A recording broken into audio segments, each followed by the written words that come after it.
A leitura pode tirar um jovem da violência, do crime e das drogas. Isso é fato. Mas como fazer?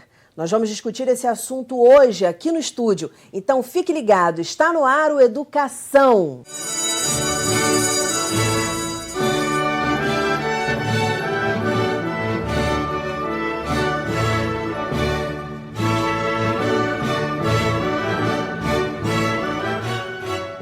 Meus convidados são o jogador de basquete responsável pelo projeto Cultura na Sexta, que ensina poesia para jovens de comunidades em Santa Cruz, Wanderson Jeremias, a editora assistente da Rocco Jovens Leitores, Paula Drummond, e a pedagoga, contadora de histórias e ativista de bibliotecas comunitárias, Lúcia Moraes. Muito bem-vindos ao programa. WG, eu quero que você comece falando desse projeto lindo, pelo qual você é responsável, e aqui tem várias informações. Eles têm lá aula de leitura, ortografia, Sim. Dicção, aprendem sobre a vida e a obra de autores. Conta um pouquinho essa história pra gente. Então, Dani, eu passei por várias etapas dentro do esporte, principalmente jogando basquete em várias vertentes, e fazia muita coisa fora da minha comunidade. E em 2005 eu resolvi fazer o efeito contrário. Ir para dentro da comunidade, começar a entender um pouco mais e ajudar as crianças da minha forma que eu tinha. No momento eu só tinha uma bola, e aí consegui reunir 5 crianças para poder fazer o movimento. E de 2005 até 2009, a gente fazia o quê? Não só era uma aula de basquete, era uma aula para poder produzir o basquete de rua e fazer todo aquele movimento. A gente levava, tirava eles da comunidade, levava eles para teatro, para jogos. E a gente tinha muita a vertente do basquete freestyle, que é um basquete de apresentação, onde faz malabarismo com a bola, fazia tudo isso. Só que chegou um dia, veio um grupo americano para se apresentar aqui no Brasil e a gente foi convidado para poder fazer a abertura. E lá naquela abertura eu entreguei alguns textos para as crianças, porque a gente não queria nunca o nosso protagonismo, e sim o protagonismo das crianças de lá da comunidade, elevar a autoestima, fazer todo aquele processo de poder mostrar que eles têm potencial. E eu entreguei alguns textos para as crianças, e o que aconteceu? As crianças com 13, 14 anos não sabiam formar palavra, não sabiam ler, e eram de uma forma desastrosa, porque a gente tentava e tentava apertar. Não, cara, você lê, não era só o medo de estar em público, não era o medo de estar lá no Maracanãzinho para não sei quantas pessoas naquele momento, era um medo de não saber se expressar. E aí eu fui buscar aquilo, saber o que estava acontecendo, o que era, porque aquelas crianças 13, 14, 15, que no meu ver já sabiam ler, para mim eles já tinham esse aporte, mas não tinham. Então o pessoal falou que muito veio de uma política que é mesmo, aprovação automática. Sim, e essa sim. aprovação automática ia levando os jovens de comunidade. Foi um choque para você, então? Muito, muito. E foi daí, então, que você teve a ideia de começar a mostrar, a apresentar a poesia para essas crianças? Sim, porque aí eu chamei uma amiga, Vânia Moraes, que também é uma poeta, que está junto com a gente. Ela começou a ir para lá para a gente, primeiramente, bater texto, essas coisas, reforço escolar, mas a intensidade que a gente começou a fazer, as coisas que a gente ia fazendo, a gente tirava eles da própria quadra e levava eles para dentro da sala de aula, só que eles não queriam ficar dentro da sala de aula. O que a gente fez? O efeito contrário.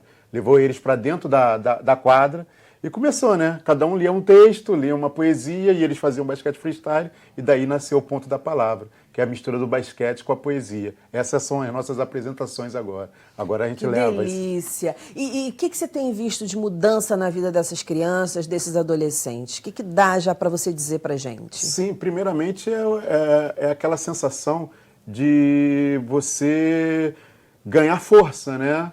Dar força, dar autoestima, abre um caminho, um leque de opções para eles, uma visão é muito maior e ampla. Né? E ajuda muito dentro da escola, né? Você tem um material que você pode trabalhar com ele, mostrando que aquele é o caminho, coisa que incentiva, que é lúdico, mas sinceramente dá muita força para eles. Então você trabalhar com a poesia, com o esporte, com a educação, esse é o melhor caminho. E isso dá uma visibilidade e mudança na mente deles.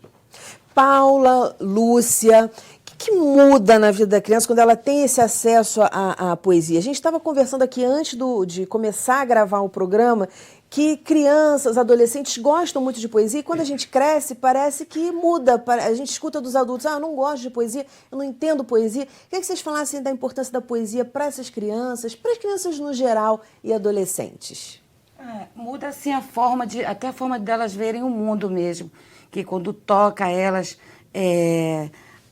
o interpretar na escola, na biblioteca que eu tenho, as crianças vão lá procurar livro de histórias, de poesia. A poesia transforma, eu acredito, assim, a forma como você apresenta.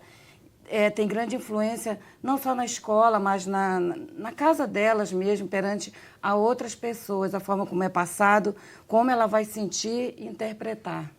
Paula? Eu acho que assim, a poesia ela é muito presente na criança, porque muitos livros infantis já são rimados. Óbvio, poesia não é só rima, mas também tem isso. Acho que quando a gente cresce, a gente começa a achar bobo, rima. Mas eu acho que para a criança acaba que a poesia oferece um mundo novo, um mundo lúdico, um mundo em que ela pode pensar, em que ela pode viajar, ela pode encontrar outros meios de se expressar. Então é muito comum você ver crianças escrevendo poesia. Eu acho que é mais nesse sentido, da criança ter o lúdico, dela conseguir interpretar. Eu acho que a poesia te leva a uma interpretação. Porque, às vezes, coisas para formar os versos, as estrofes, a poesia não é tão escalonadinha assim como a prosa. Então, acaba que ela tem que preencher lacunas com a cabeça e aí começa a E a imaginação da criança é mais solta, né? Eu não sei o que acontece com a gente, que a gente vai crescendo e vai sendo tolhido na imaginação, tolhido. E eu já recebi vários especialistas aqui que falavam o seguinte: olha, cuida da imaginação do seu filho, cuida da criatividade do seu filho, porque esse é o profissional que a gente quer no futuro, não é mais o cara que resolve um problema, mas aquele que realmente cria soluções, cria diversas soluções para aquele problema. E pensa em cima disso, assim, não é incomum, por exemplo, em atividades de escola, ter uma parte da poesia para a criança completar, né? Eu acho que ela vai começar a pensar em cima disso e ela vai viajando no próprio mundo dela e conseguindo preencher, aí fazer a história dela, né? Exatamente, deixar ela crescer e viajar livremente, sem ser tolhida, colocar para fora aquilo que está dentro dela, né? Você falou uma coisa de colocar para fora aquilo que está dentro dela. Muitas pessoas, a gente já viu, vocês já devem ter visto matérias falando sobre drogas. Por que o cara usa drogas? Por que o cara bebe? Eu bebo para desabafar, eu bebo para afogar as mágoas. Que é aquilo que está dentro, que está preso. Nesse sentido, WG, Paula, Lúcia, vocês acham que a leitura liberta para isso? É uma forma de desafogar, não vamos afogar, mas desafogar as mágoas e manter esses jovens longe da droga, do vício? Com certeza. Eu acho muito. Eu acho que a leitura tem esse poder de poder dar uma outra visão para o cara. Uma outra visão de mundo, outra perspectiva. E o que eu acho, Dani, também, que a gente tem muita visão que os jovens simplesmente, hoje em dia, estão se voltando muito para o mundo das drogas. Mas o jovem de periferia hoje, que eu sempre acho, eu sempre vejo, na minha visão, o que está fazendo o jovem se perder é simplesmente a ociosidade. Exatamente. Muito mais do que a droga, muito mais do que o tráfico, eu acho que é a ociosidade. Ele não ter um caminho, não ter um direcionamento. Às vezes, você direcionando esse jovem, você acolhendo esse jovem, independente do lugar que ele esteja, independente da forma como ele esteja vivendo, você consegue fazer uma transformação. Porque acha que quando o cara entra no mundo das drogas ou quando entra para o tráfico, você não consegue mais mudar. Então, acho que projetos são importantes, ações sociais são importantes para poder mostrar um outro caminho. E consegue tirar. Porque a maioria que é de comunidade, que vive à margem da sociedade, simplesmente não tem opção. E vive nessa ociosidade. Então, trabalhar isso, fazer movimentos que possam acolher esse jovem, certamente a gente vai ganhar muito. Pode falar, eu acho Paula. que a arte, de uma maneira geral, e aqui a gente fala de leitura, escrita, música, eu acho que a arte tem o poder de transbordar. E, assim, os jovens, eles estão naquele momento, sabe, de explosão de sentimentos, explosão de estímulos, de tentar se entender mesmo, é uma explosão sentimental, hormonal, tudo. Então, acaba que eu acho que a juventude, é um momento que você, acho que mais transborda. E você pode transbordar de diversas maneiras. Eu acho que o que a gente tem que se preocupar enquanto sociedade, enquanto profissional, é eles transbordarem da maneira certa. Então, se tudo for canalizado para, por exemplo, a arte, você tá muito triste, você sentar e escrever um texto, sabe?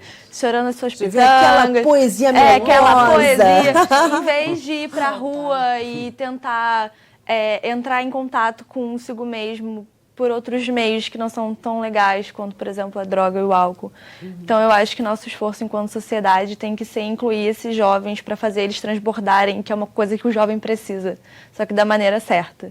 E eu acho que a arte, o esporte são, né, caminhos maravilhosos. Genial. E a gente está falando aqui de tirar da criminalidade, de uma série da violência. E a gente está conversando com a Paula, que tem 24 anos, é uma menina super nova, super culta, uma pessoa que tem uma cabeça que só de te ouvir já dá para perceber e que tem uma responsabilidade, já tem uma carreira profissional aí, né? Então, assim, para a gente entender a importância desse contato com a cultura, desse contato com a leitura. E aí eu queria que vocês me dessem exemplos, Lúcia, Wagner, claro, sem citar nomes, mas assim, casos que a gente possa ilustrar para as pessoas que estão em casa, porque uma coisa que eu já falei no programa passado, que a gente gravou, é que geralmente as pessoas acham assim, a cultura é um negócio que não tem tanta importância, o importante é ter que sentar aqui, vamos estudar matemática, física e etc e tal, mas a cultura não é tão legal, não...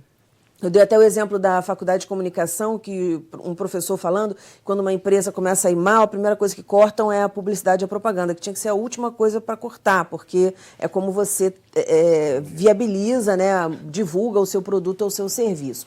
E aí, casos, gente, vocês têm algum caso que vocês queiram contar para a gente que mudou a vida de uma criança, ou da família, ou do adolescente, a partir desse viés, do viés da leitura? Eu tenho vários casos, né? Eu já trabalho há bastante tempo nessa questão da democratização e disseminação da leitura. Então, tem casos que eu acredito assim, que vulnerabilidade não é só o jovem que está lá com a droga, com vícios, mas também aquele que tem problemas em casa de depressão. Tem vários casos assim de jovens, de crianças, adolescentes que não conseguem se soltar, que vive preso na escola. Tem o caso de uma menina do pré-adolescente que vivia mudando de escolas, porque ela chegava numa escola, ela era reprimida por causa disso, porque ela queria se expressar, e os amigos ficavam naquela coisa, você gosta de ler isso, vamos fazer isso, vamos fazer aquilo.